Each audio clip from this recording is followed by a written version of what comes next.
আমি এক মধ্যবিত্ত সাধারণ ঘরের মেয়ে, দু চোখ ভরা স্বপ্নের মেঘ। আমার সাধনার জেদে ও ক্লান্তিহীন পরিশ্রমে সেই মেঘগুলো বাস্তবায়িত হলো বৃষ্টিধারায়, সাফল্যের কাঠির ছোঁয়ায়। জানো তো, কত কত বছরের সাধনায়, জ্ঞানের আলোয় শ্যামলতাপূর্ণ আমার প্রাণ। শিখলাম প্রাণীর মূল্যবোধ।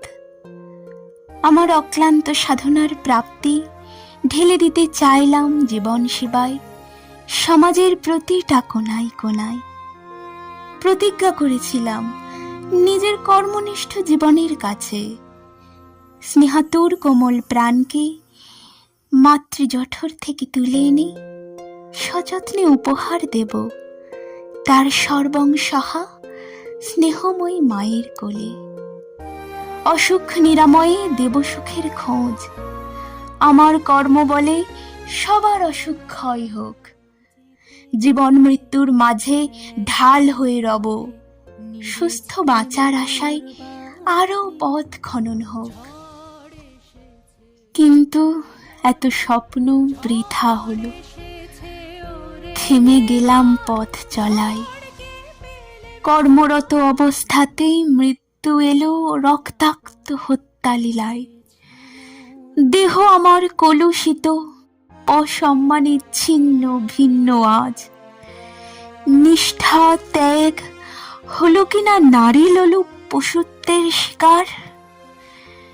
বিদেহী হয়েও শান্তি নেই, পশুগুলো এখনো নির্ভাবনায় পঙ্কিল কুটিল আশ্রয় খুঁজে অন্যায় করে লুকায়। কত অপমান, কত লাঞ্ছনা বরণ করেছে মৃত্যু বেলায়। ভেবে দেখেছ কি, কত যন্ত্রণায় রক্তাশ্রুতে ভাসে অক্ষিদয়। স্বাধীনতার পরেও নারীরা কোথায়? উত্তর দাও নিষ্ঠুর সমাজ। আর কত পূর্ণাদের নেবে প্রাণ গায়ের জোরে কাপুরুষতায়।